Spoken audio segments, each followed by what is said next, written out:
जय हिंद दोस्तों। मैं केसी मोहन उर्फ सरवन आप सभी का अपने YouTube channel guideline coaching centre में स्वागत करते हैं। जैसा कि दोस्तों बिहार लोक सेवा आयोग के द्वारा शिक्षक भर्ती परीक्षा 2023 जो कि संभावना है अगस्त में लेने का और डेट भी निकल गया है, लेकिन इस पर बहुत विरोधाभास हो रहा है। अब देखिए क्या होता है। लेकिन जो भी इसके कैंडिडेट हैं या जो परीक्षा फॉर्म भर चुके हैं उन सब को अपनी तैयारी में लग जाना चाहिए। और अभी समय आपके पास बहुत कम है, इसलिए आप मात्र रिवीजन कर सकते हैं।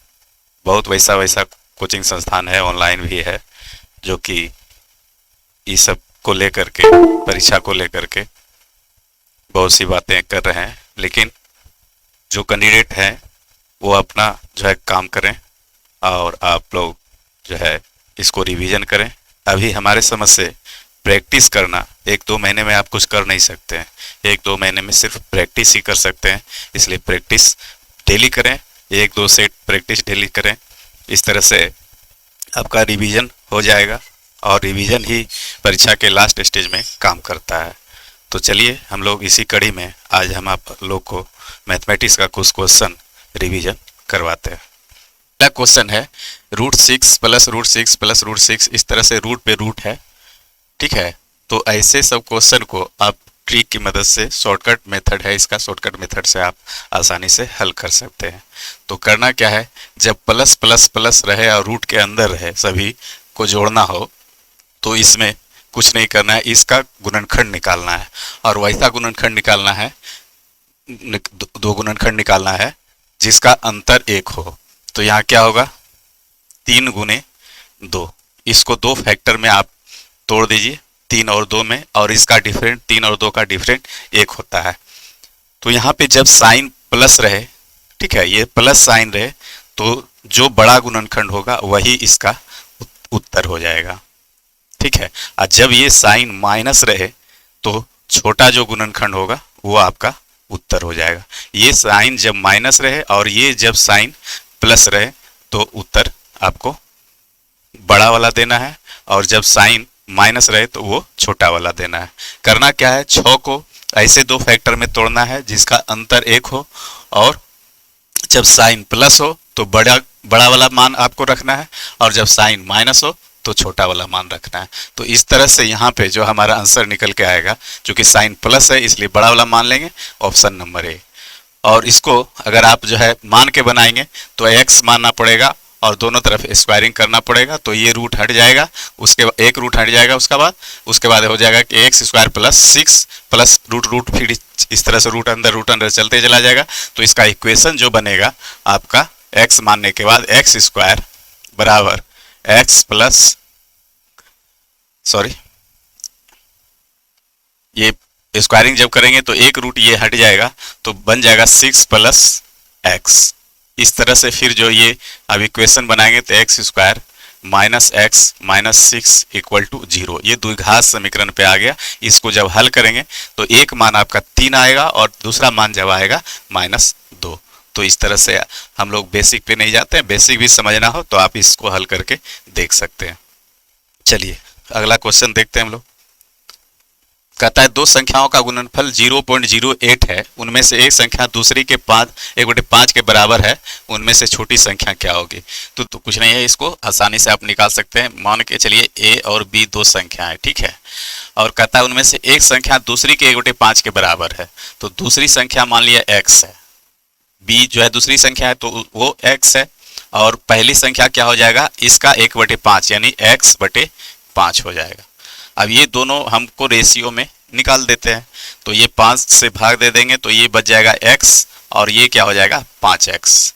अब जो है क्या है, दोनों का गुणनफल आपके पास दिया हुआ है 0.08, तो यहाँ पे हो जाएगा क्या,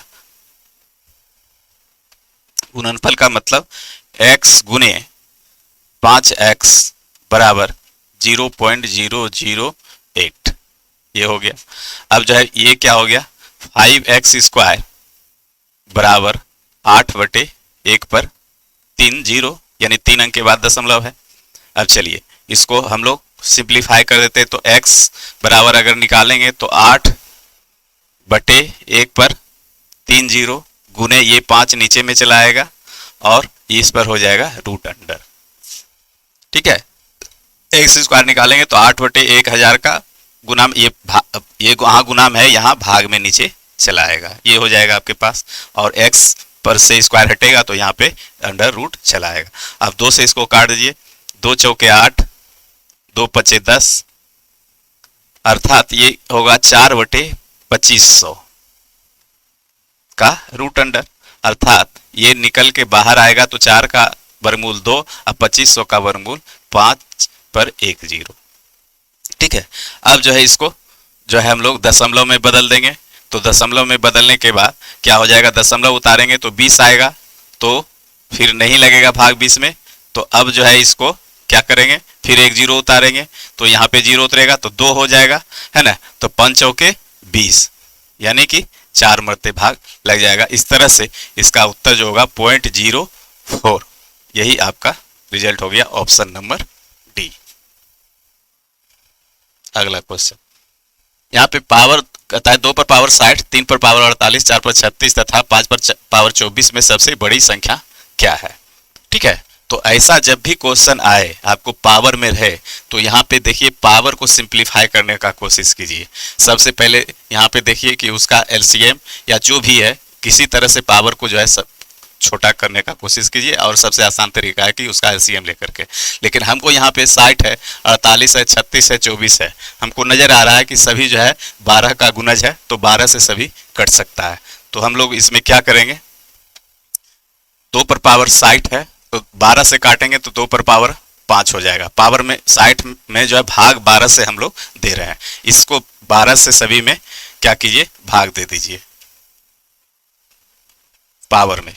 तो 12 से भाग दे देंगे तो 12 पचे 60 हो जाएगा, और ये क्या हो जाएगा, 3 पर पावर 12 चौक 48, 4 पर पावर 12 तिया 36 और 5 पर पावर हो जाएगा 2। यही आपका ये आ गया। आप सिंप्लीफाई में अब इस पावर को हम लोग गुना आराम से जो है पावर जो भी है घात उसको आराम से सिंप्लीफाई कर सकते हैं। तो ये क्या होगा, 2 को 5 बार गुना कीजिएगा, पावर का मतलब 2 को 5 बार गुना करना, 2 गुने 2 गुने, इस तरह हमारे पास 32 आएगा। और ये 3 को 4 बार गुना कीजिएगा, 3 तिया 9, तिया 27, तिया 81 आ जाएगा। और ये 4 चौके 16, 16 चौके 64 आ जाएगा। ठीक है, और ये 5 पचे 25 आ जाएगा। तो इस तरह से इस संख्या में देखिए क्या पूछ रहा है, सबसे बड़ी संख्या। तो सबसे बड़ी संख्या जो हमारा निकल के आया 81 आया। तो इस तरह से 81 का पावर 3/4 और 3/4 का पावर क्या है, 3 पर पावर 48। तो इस तरह से सबसे बड़ी जो है इसमें संख्या निकल के आया हमारा ऑप्शन नंबर बी। चलिए, ए बी से दुगना तेज धावक है तथा बी सी से तिगुना तेज धावक है। यदि सी ने कोई दूरी 1 घंटा 54 मिनट में तय की हो तो बी उसे तय करने में कितना समय लगेगा। देखिए यहाँ पे इस क्वेश्चन को जानने के बाद कुछ करने से पहले कुछ कॉन्सेप्ट है जो उसको जानना आपको जरूरी है। तो ऐसा ये टाइम एंड वर्क का जो है सवाल है, समय और जो है काम का। तो उस कंडीशन में जो है हम लोग एक बेसिक कॉन्सेप्ट होता है, इसको याद रखिए हमेशा, इसी पे सब बन जाएगा। तो होता है क्या, इफिशिएंसी गुने डेज बराबर वर्क। अब यहीं से सब चीज निकलेगा। अगर आपको वर्क निकालना है तो इफिशिएंसी इनटू डेज, अगर आपको इफिशिएंसी निकालना है तो वर्क बटे डेज, अगर डे निकालना है, डेज मतलब हो गया दिन यानी उसका समय। ये हमारे पास ये क्या कहलाता है, इफिशिएंसी मतलब क्षमता, और डेज मतलब हो गया हमारे पास समय, और ये हमारा क्या हो गया, काम। वर्क मतलब काम, डे मतलब समय, और ये हमारा हो गया क्षमता, इफिशिएंसी क्षमता। तो यहाँ पे इफिशिएंसी गुने डेज बराबर वर्क। ठीक है, और इसी से हम लोग सब निकालेंगे। अगर क्षमता निकालना हो किसी का तो वर्क बटे डेज। उसके बाद विशेष रिलेशन और होता है, इफिशिएंसी एवरेज 1/d। ये सब आगे हम लोग बेसिक कॉन्सेप्ट में पढ़ते हैं। तो अगर वैसा आपको लगे कि बेसिक पढ़ना हो तो हमारे चैनल को सब्सक्राइब कीजिए, हम वहाँ पे क्लास लेते हैं, इसलिए वहाँ पे आप विशेष दे सकते हैं। तो चलिए यहाँ पे हम क्वेश्चन पे आते हैं। क्वेश्चन हमारा क्या है, ए बी से दुगना तेज धावक था, बी सी से तिगुना तेज धावक है। ठीक है, चलिए भाई, ए और बी और सी।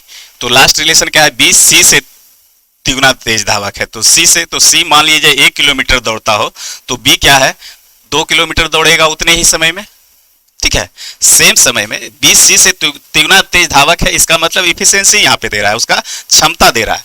अगर सी जो है 1 किलोमीटर दौड़ेगा उतने सेम समय में, तो बी क्या है 2 किलोमीटर दौड़ेगा उसी समय में। और अब क्या कहता है, ए बी से दुगना और उससे भी तेज कौन दौड़ता है, तो दौड़ता है ए। तो ए क्या है, बी से दुगना, सॉरी यहाँ पे थोड़ा सा हम लोग मिस किए, यहाँ पे सी जो है क्या है, बी जो है क्या है, सी से तिगुना 3 गुना है, 3 गुना है, ठीक है। यहाँ पे बी सी से 3 गुना तेज धावक है, यानी बी अगर सी अगर 1 किलोमीटर दौड़ेगा तो बी जो है 3 किलोमीटर दौड़ेगा सेम समय में, ठीक है। और जो है ए क्या दौड़ेगा, ए जो है बी से दुगुना दौड़ेगा, यानी 3 का दुगुना यानी 6 किलोमीटर। अगर इसका ये हमारा क्या निकला, इफिशियंसी निकला, यानी इसका क्षमता निकला। इसके पास जो क्षमता है, अगर सेम समय सेम टाइम दिया जाए तो सी 1 किलोमीटर जाएगा और बी 3 किलोमीटर जाएगा और ए 6 किलोमीटर जाएगा।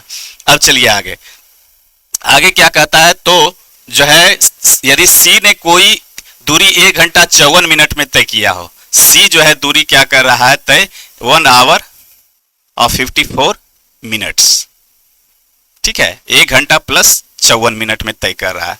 अब यहाँ पे देखिए यही चीज से हम लोग वर्क निकालेंगे, तो इफिशियंसी गुने डेज बराबर वर्क। तो हमारे पास वर्क कराने का क्या हो गया जो है, तो यहाँ पे इस दोनों को मल्टीप्लाई कर देंगे तो हमारा काम निकल जाएगा। तो काम क्या है दौड़ने का, तो दौड़ने का तो हमको दौड़ाना कितना है, 1 गुने 1 घंटा, 1 घंटा का मतलब 60 मिनट, चूंकि आपका रिजल्ट जो है मिनट में मांग रहा है, तो 60 मिनट और जोड़ 54 मिनट, ठीक है। तो ये हमारे पास निकल के आ गया 114, यानी वर्क क्या कराना है 114 इकाई, जो भी है किलोमीटर मीटर जो भी रहे, 114 इकाई हमको काम कराना है। वर्क हमारा 114 इकाई है। अब जो है काम क्या करा है, वही 114 इकाई अगर सी करेगा तो 1 घंटा 54 मिनट लेगा। अब जो है काम किससे कराना है, तो बी उसे तय करने में कितना समय लेगा, तो बी क्या है, बी जो है उसी काम को अगर करेगा वो तो 3 गुना करेगा, है ना, अर्थात 3 गुना करेगा। तो ये अर्थात ये 3 से भाग दे देंगे। तो इसका मतलब हो गया क्या, ये आप जैसे देखिए यहाँ पे इसी फॉर्मूले को हमने लागू किया, तो क्या पूछ रहा है, समय पूछ रहा है, बी उसे तय करने में कितना समय लेगा। तो समय बराबर यहाँ पे यानी डेज बराबर वर्क वटे इफिशियंसी, इसी फॉर्मूला को हमने अप्लाई यहाँ पे कर दिया। तो वर्क वटे इफिशियंसी हो गया। तो ये हमारा निकल करके आ जाएगा क्या, 3 चौके 12 बेसी हो जाएगा, 3 तिया 9 और 2 11 3 8 24 यानी 38। ये हमारा 3 से काटेंगे, 3 तिया 9 2 11 3 8 24 यानी 38 हमारा जो है निकल करके आ जाएगा। तो क्या निकलेगा, ये चूंकि मिनट में बदल चुके थे तो इसलिए हमारा निकल के आया मिनट। यदि बी अगर वो काम करेगा तो 38 मिनट में कर देगा, और सी से कराना होगा तो 114/6 मिनट में कर देगा। तो इस तरह से इस क्वेश्चन को आप इस फॉर्मूले से, ये कॉन्सेप्ट जो है बेसिक कॉन्सेप्ट है, इसको हमेशा याद रखिएगा। इसी से सभी टाइम एंड वर्क का जो है 1-1 2-2 लाइन में सब हिसाब उड़ जाएगा। ये मेन कॉन्सेप्ट है। कितना बड़ा से बड़ा क्वेश्चन रहेगा इससे सभी खत्म हो जाएगा। 3 + 1/√3 + 1/3 + √3, उसके बाद -1/3 - √3 का मान क्या होगा। तो देखिए यहाँ पे क्या है, 3 + √3 है, 3 - √3 है, यहाँ पे 2 नहीं है इसके साथ, तो इसलिए ये a + b या a - b के होल स्क्वायर में नहीं जाएगा। ये जब ऐसा जब रहे, यहाँ पे 2 नहीं रहे इस पद के साथ, तो ये हमेशा जो है आप a² - b² के फॉर्म में ले जाने का कोशिश कीजिएगा, उसी में ये जाएगा। तो नीचे चूंकि है a + b × a - b हमको दिखाई पड़ रहा है, तो ये a² - b² हो जाएगा। तो a² - b, अब ये दोनों पद का अंतर देखिए क्या है, 3 है और 3 है, तो 3 - 3 क्या हो जाएगा, 0 हो जाएगा। तो इसलिए ये जो है इसका मान नीचे 1 नहीं आएगा, ठीक है। अगर ये 3 और 2 रहता, रूट में दोनों रहता, तब भले जो है उसका मान 1 आता। तो इसका मान क्या हो जाएगा, चलिए हम लोग निकालते हैं। 3 + 1/√3 और प्लस में है, और यहाँ इसका एलसीएम अगर आप निकाल लेंगे तो क्या हो जाएगा, a² - b², तो 3 का स्क्वायर 9 और √3 का स्क्वायर 3, अर्थात इसका एलसीएम 6 हो जाएगा। ये हुआ क्या, 3 + √3 × 3 - √3, तो ये क्या हो जाएगा हमारे पास a², तो 9 हो जाएगा, और √3 का स्क्वायर 3 हो जाएगा। तो 9 में से 3 जाएगा तो आपके पास क्या बचेगा, 6 बचेगा। तो ये 6 हमारा आ गया यहाँ पे। अब जो है क्या है, यहाँ भागा जब देंगे तो 3 + √3, ये 3 + √3 से ये 3 + √3 कट जाएगा, बच जाएगा क्या, 3 - √3, और यहाँ पे देखिएगा माइनस है साइन, तो ये अब जो है आगे क्या होगा, तो 3 माइनस रूट 3 से ये 3 माइनस रूट 3 कट जाएगा, तो ये बचेगा 3 प्लस रूट 3, तो ये बचेगा 3 प्लस रूट 3, ये माइनस लेकिन ये अंदर जाएगा तो ये दोनों को माइनस कर देगा, ठीक है। तो ये दोनों को माइनस कर देगा, 3 और माइनस रूट 3, ये दोनों माइनस में आ जाएगा। तो हमारे पास अब जो है यहाँ पे क्या हो जाएगा, तो हमारा क्या हो जाएगा, -3 और +3 ये खत्म हो जाएगा। तो हमारे पास अब बच जाएगा क्या, जो है 3 + 1/√3 और ये -√3 और -√3 जुट करके हमारे पास क्या आ जाएगा, -2√3/6, ठीक है। अब जो है यहाँ पे देखिए आगे क्या करते हैं, 3 प्लस अगर काटना चाहे तो काट भी दें, 2 तिया 6। अब जो है इसका फिर एलसीएम हम लोग निकाल लेंगे, तो क्या हो जाएगा 3√3, ठीक है। अब √3 से इस √3 से इसमें भाग देंगे तो यहाँ पे हमारे पास 3 आ जाएगा, ठीक है। और यहाँ पे क्या हो जाएगा, 3 से भाग देंगे तो हमारे पास √3 निकलेगा, ठीक है। और इस √3 से √3 में गुना करेंगे तो हमारे पास आ जाएगा 3। बातें समझ रहे होंगे, अगर आप ध्यान दीजिए, √3 × 3 यानी 3√3 हमारा एलसीएम निकल गया। √3 इस √3 से भाग देंगे इसमें √3 से, तो ये क्या हो जाएगा, √3 से इससे भाग देंगे तो ये हमारा ये खत्म हो जाएगा, तो बच जाएगा ऊपर में 3, ठीक है। अब जो है इस 3 से भाग देंगे तो ये 3 हमारा खत्म हो जाएगा इस 3 से, तो ये बच जाएगा क्या, √3, और √3 से यहाँ पे अगर गुना कर देंगे √3 से तो ये √3 × √3 3 हो जाएगा हमारे पास, ठीक है। तो ये बातें आप उम्मीद है कि समझ रहे होंगे। तो ये 3 हो गया, 3 - 3 अर्थात ये हमारे पास क्या निकल के आ गया, 3 + 0/3√3। अगर 0/3√3 हो गया तो इसका मान 0 ही होता है, 3 + 0 = 3। आपका रिजल्ट 3 आ गया, यही आपका आंसर हो गया। तो इस तरह से आपका आंसर ऑप्शन नंबर ए। चलिए आगे यहाँ पे क्या है, ए तथा बी मिलकर किसी कार्य को 15 दिन में पूरा करते हैं। बी की तुलना में ए 50% अधिक कार्य कुशल कारीगर है, अकेले ए को उस कार्य को पूरा करने में कितना समय लगेगा। तो हम आपको बता चुके हैं, हमेशा आपको याद रखना है इफिशिएंसी इनटू डेज बराबर वर्क। इसी पे सब हिसाब, ये सब जितना काम और दूरी का या समय का जो भी है ये सभी इसी पे खत्म उड़ जाएगा। तो होगा क्या, ए बी मिलकर के 15 दिनों में कर सकता है, तो ए + बी उस काम को क्या है 15 दिन में कर सकता है, 15 डेज। और हमारा इफिशिएंसी दिया हुआ है बी की तुलना में ए 50% अधिक दक्ष है, तो बी अगर 100 है तो ए क्या हो जाएगा हमारे पास 150 हो जाएगा। ये हमारा इफिशिएंसी निकल गया। तो 50 × 150, 50 × 2 100 यानी 3:2, ठीक है। तो हमारे पास वर्क क्या होगा काम कराने के लिए, तो वर्क बराबर E × D। तो इफिशिएंसी दोनों का जो है हमारा डेज क्या है 15 है, तो हमारे पास दोनों का इफिशिएंसी लेना होगा ×5, यानी हमारे पास 75 काम कराने के लिए, 75 गड्ढा या 75 ईंट या जो भी समझिए 75 काम हमको कराना है, और दोनों मिलकर के वो 15 दिन में करेगा। तो ये अकेले उस कार्य को कितना दिन में काम करेगा, तो ए अकेले, तो डे बराबर यहाँ पे क्या हो जाएगा वर्क बटे इफिशिएंसी। तो वर्क बटे इफिशिएंसी 75 वर्क है और ए का इफिशिएंसी हमारे पास दिया हुआ है 3, तो 75/3 यानी ए का डेज ऑफ ए निकल के आ जाएगा 25 × 75, यानी 25 दिन में वो काम ए के द्वारा किया जाएगा, इसलिए ऑप्शन नंबर ए।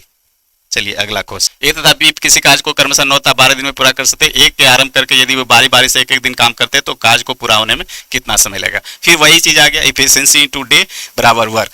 तो ए और बी 9 दिन तथा 12 दिन में करते हैं, 9 दिन तथा 12 दिन में, ये उसका डेज हो गया, ठीक है। तो काम क्या कराना है, तो 9 और 12 का एलसीएम ले लीजिए, तो हमारे पास क्या आ जाएगा 36 काम हमको कराना है। तो 36 काम कराना है तो डेज 9 दिन में करेगा, तो 9 × 36, 9 से भाग दे देंगे तो ये हमारा इफिशिएंसी निकल जाएगा, ठीक है। और ये क्या करेगा 12 × 36, ये 3 काम करेगा एक दिन में। अब जो है क्या कहता है करके, यदि वे बारी बारी से एक एक दिन काम करते हो तो बारी बारी से एक एक दिन काम करेगा, तो एक दिन में ये क्या करेगा 9 काम, 4 × 36, और ये क्या करेगा 12 काम, ठीक है।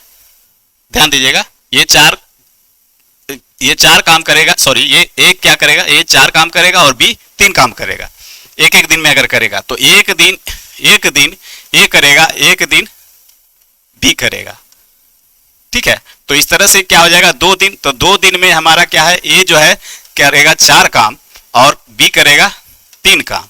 इस तरह से हमारे पास कितना निकल के आएगा 7 काम।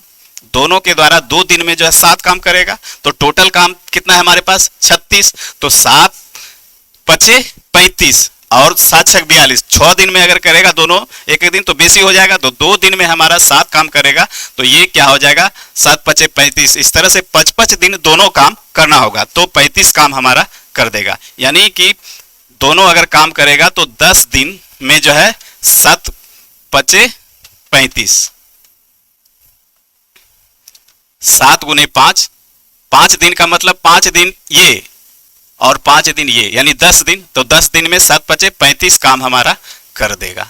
7 काम कर रहा है तो 5 दिन हुआ इसका, तो 7 पचे दोनों मिल करके 7, तो 7 पचे 35 काम कर दिया, तो 35 काम यहां से माइनस हो जाएगा, तो बचेगा हमारे पास क्या, एक काम और।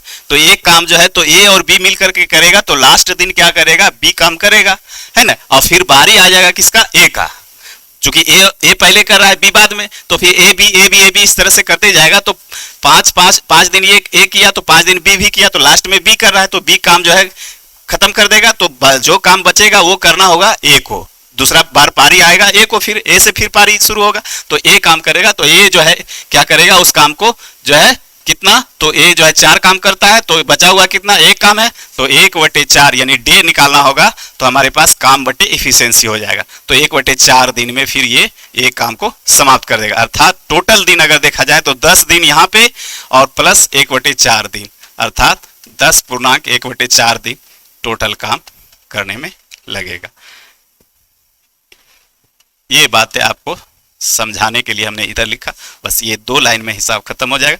तो इस तरह से ऑप्शन आपका जो है निकल के आएगा सी नंबर 10.1 बी नंबर 10.1/4 दिन। चलिए अगला क्वेश्चन, किसी समिति के 10 सदस्यों की औसत आयु आज भी उतनी है जितनी यह 2 वर्ष पूर्व थी, क्योंकि एक अधिक आयु वाले सदस्यों को एक नवयुवक सदस्य द्वारा बदला गया है। पुराने सदस्य की तुलना में नया सदस्य कितना छोटा है। तो चलिए, तो कह रहा है कि 2 वर्ष पूर्व किसी समिति के 10 सदस्यों की औसत आयु आज भी उतनी है जितनी यह 2 वर्ष पूर्व थी। तो अब पहले यहां पे आइए, वर्तमान, ठीक है, और 2 वर्ष पूर्व, 2 वर्ष पूर्व, तो 2 वर्ष पूर्व जो है 10 सदस्यों की औसत आयु क्या कहता है, 10 सदस्यों की औसत आयु आज भी उतनी है। तो 10 सदस्य, 2 वर्ष पूर्व 10 सदस्य है, तो ये वर्तमान में 10 सदस्य जब आएगा, वर्तमान में जब आएगा 10 सदस्य, तो 2 वर्ष पूर्व है, तो हर का उम्र क्या होगा, 2-2 वर्ष बढ़ेगा, है ना। वर्तमान में आने के लिए 2-2 वर्ष बढ़ेगा। जैसे आज मेरा आयु मान के चलिए कि 50 वर्ष है, तो 2 वर्ष पहले मेरा आयु क्या होगा, 48 वर्ष होगा। तो 2 वर्ष जब 50 वर्ष हमको करना होगा, तो 2 वर्ष पहले से हम जब वर्तमान में आएंगे तो बस उसमें ऐड करना होगा। तो उसी तरह से 2 वर्ष पूर्व जो है 10 सदस्य का आयु जो है कुछ भी था, लेकिन 2 वर्ष के बाद 10 सदस्य आएगा, तो 2-2 वर्ष हमारा जो है आयु क्या होगा, बढ़ेगा, यानी 2-2 वर्ष 10 गो बढ़ेगा, तो ये क्या होगा 10 गुना 2 अर्थात 20 बरस हमारे जो भी आयु होगा यहाँ पे 20 बरस उसको बढ़ाना पड़ेगा। तो 20 बरस बढ़ाने के बाद जो है हमारा 10 सदस्य का आयु क्या होगा, बढ़ेगा कुछ, लेकिन कहता है कि क्योंकि एक अधिक आयु वाले सदस्य को एक नवयुवक सदस्य द्वारा बदला गया, तो एक अधिक आयु वाला जो भी था अधिक आयु वाला इसमें, तो नवयुवक सदस्य के द्वारा बदल दिया गया। तो नवयुवक सदस्य, तो नया सदस्य कितना छोटा है, तो नया सदस्य जो यही 20 वर्ष छोटा आया था, और अगला का जो आयु होगा वही 20 वर्ष अधिक होगा। इसके कारण जो है अभी औसत वही जो पहले था वो वर्तमान में भी औसत है। यही 20 वर्ष छोटा होने के कारण जो है नया सदस्य 20 का आयु 20 वर्ष कम हो गया, वो अधिक था इसलिए 20 वर्ष उसकी तुलना में आयु ये 20 वर्ष कम था, नया सदस्य यानी 20 वर्ष छोटा था। तो इस तरह से ऑप्शन नंबर सी, ये कुछ नहीं है, लॉजिक पे है, इसको आप कॉन्सेप्ट पे देखेंगे तो आसानी से हिसाब बन जाएगा। चलिए अगला क्वेश्चन, यदि किसी वर्ग की प्रत्येक भुजा को 10% बढ़ा दिया है तो इसके क्षेत्रफल में वृद्धि का प्रतिशत क्या है। ये सब कुछ नहीं है, ये 2 आयाम अगर रहे, कोई भी 2D फिगर रहे मेंसुरेशन का, तो उसका एक सारांश फॉर्मूला है, यूनिवर्सल फॉर्मूला समझिए इसको, x + y x y/100। ये कमी वृद्धि या कमी वृद्धि प्रतिशत इससे निकल जाएगा। अगर आपका रिजल्ट माइनस आए तो कमी, और रिजल्ट अगर प्लस आए तो वृद्धि प्रतिशत। तो 10% बढ़ा दिया जाए तो 10 + 10 + 10 गुने 10/100, 20 खत्म कर दीजिए, अर्थात 20 + 1 बराबर 21। ये क्या हो जाएगा? 21% का वृद्धि। चूंकि साइन हमारा प्लस में आया, इसके कारण जो है ये वृद्धि। चलिए अगला क्वेश्चन।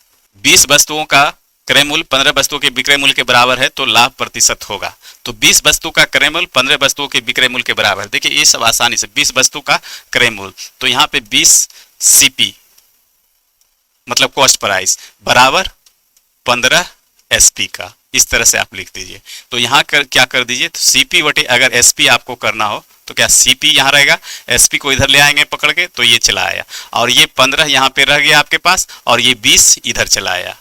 अब इस दोनों का रेशियो निकाल दिए, 5 दिया 15, 5 के 20, अर्थात 3/4, यानी कि 3 अगर इकाई सीपी होगा तो एसपी क्या होगा हमारा 4 इकाई होगा। इस तरह से यहाँ पे क्या है, ग्रेटर देन है, ठीक है, क्या है, एसपी ग्रेटर देन सीपी, तो क्या हो जाएगा हमारे पास लाभ हो जाएगा। तो लाभ यहाँ पे दिया हुआ है, अगर नहीं दिया हुआ रहे तो ऐसे भी पूछेगा क्वेश्चन, लाभ या हानि प्रतिशत क्या होगा। तो यहाँ से हमारा क्या है, एसपी ग्रेटर देन सीपी, तो हमारे पास लाभ होगा, तो इसलिए लाभ प्रतिशत बराबर निकाल दीजिए। आपके पास फॉर्मूला है लाभ प्रतिशत और लाभ गुने 100, तो 4 में से 3 गया 1 गुने 100 बटे क्रय मूल्य यानी 3, अर्थात 33.1/3% का लाभ होगा। Option C. किसी व्यापारी ने अपने कपड़े का आधा भाग 20% के लाभ पर, शेष कपड़े का आधा भाग 20% के हानि पर बेचा तथा शेष को उसने क्रय मूल्य पर बेचा। पूरे सौदे में उसका लाभ या हानि बताया।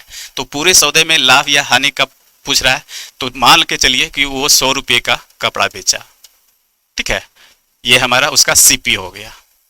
100 रुपये का कपड़ा बेचा, तो आधा भाग 20% के लाभ पर, तो आधा का मतलब आधा, जो 50 रुपये का कपड़ा क्या है 20% के लाभ पर, तो इसका क्रय मूल्य हम लोग आप देख लेते हैं कि क्या है, सॉरी विक्रय मूल्य क्या है देख लेते हैं। तो 50 का 20% लाभ पर बेचा, यानी कि इसका क्रय मूल्य 120/100 हो गया।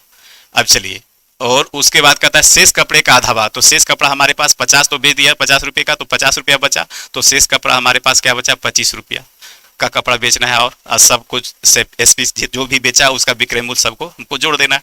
तो 25 रुपये का कपड़ा क्या बेचता है 20% हानि पे, तो 20% हानि का मतलब 80/100। फिर जो है अब शेष कपड़े बच गया 25 रुपये का, तो वो क्या करता है उसके क्रय मूल्य पर बेच देता है, यानी 25 रुपये का कपड़ा वो 25 रुपये में ही बेच देता है। बस ये आपका हो गया। अब यहाँ से 2 0 खत्म हो जाएगा, 1 0 खत्म हो जाएगा, 4 दूनी 8, सॉरी 2 चौके 8 कर दीजिए,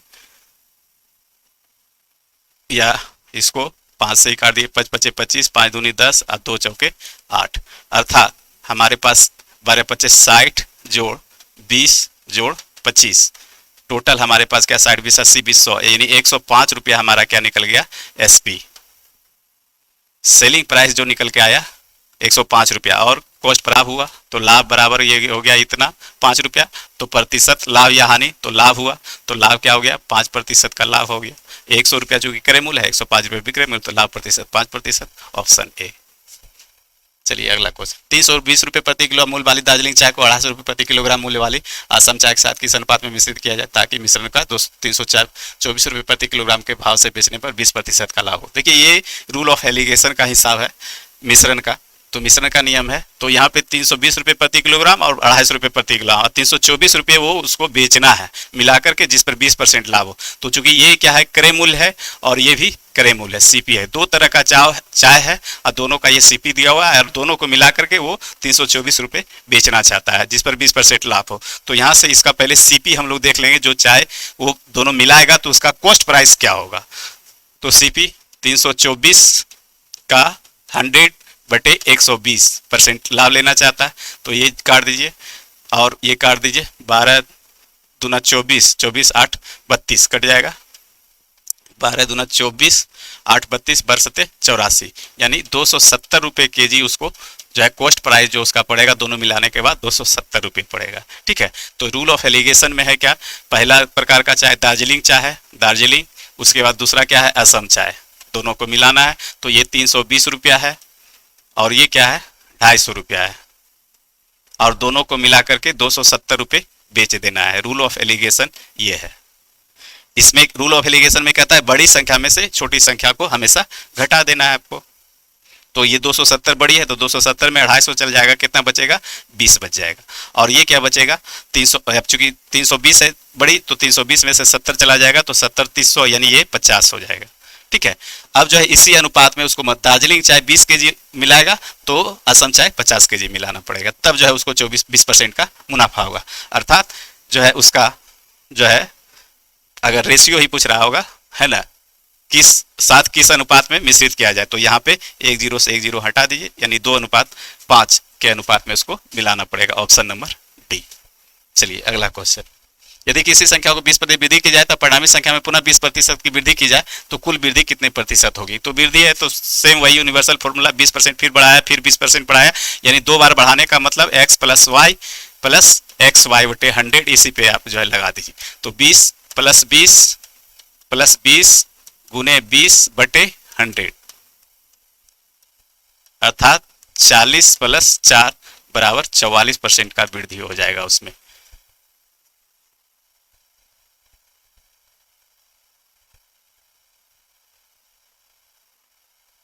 ऑप्शन लगता है नहीं इसमें। अगर 20 पर इसको देख लेते 20% की वृद्धि की जाए तो 120 हो जाएगा, फिर इसका 20% प्लस 120 का 20% अर्थात 12 दूना 24, यानी 120 + 24 तो हो जाएगा कितना, ये 144। अब पहले कितना था हमारा 100, तो 100 का 44% 44% ही होगा। ये ऑप्शन नहीं है, कोई ऑप्शन इसको बना लीजिए। चलिए इसको बना देते हैं, 4 पे 4 हो जाएगा। ठीक है, दोनों तरीका से यही होगा। ये हमने बेसिक देख लिया और ट्रिक भी वही है। चलिए, किसी परीक्षा में 42% छात्र हिंदी में, 52% अंग्रेजी में फेल हुए। यदि 17% विद्यार्थी इन दोनों विषय में फेल हुए तो दोनों विषय में पास होने वाले विद्यार्थियों की प्रतिशतता क्या थी। सीधी सी बात है, इसको वेन डायग्राम से आप देखना चाहें तो देख सकते हैं, आराम से ही वेन डायग्राम से निकल जाएगा।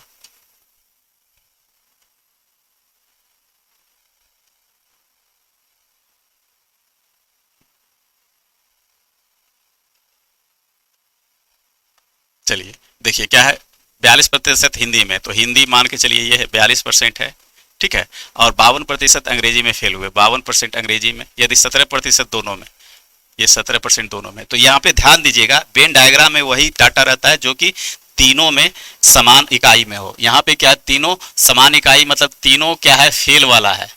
ऐसा ना है कि एक पास ले लीजिए एक फेल ले लीजिए एक पास ले लीजिए, वैसा नहीं। जब भी रहेगा तो फेल वाला रहेगा या पास वाला रहेगा, जो भी इकाई होगा तीनों डाटा का एक ही इकाई होगा। अगर फेल रहेगा तो सभी फेल रहेगा, अगर पास रहेगा तो सभी पास रहेगा। अब यहाँ पे देखिए ये क्या होता है, तो हिंदी 42 है, इंग्लिश 52 है, तो ये 17 क्या है, ये दोनों वृत्त में है। तो दोनों वृत्त में रहने का मतलब ये 17 इसमें भी काउंटिंग करा रहा है और 17 इसमें भी काउंटिंग करा रहा है। तो 17 व्यक्ति जो है कहीं एक ही जगह काउंटिंग कराना होगा, अर्थात 42 में अगर काउंटिंग करा लिया तो 52 में नहीं कराना होगा, तो एक बार इसको हटाना पड़ेगा। तो इसलिए वास्तविक जो होगा, वास्तविक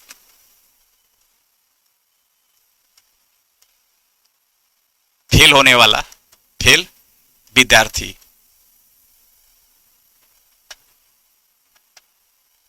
फेल विद्यार्थी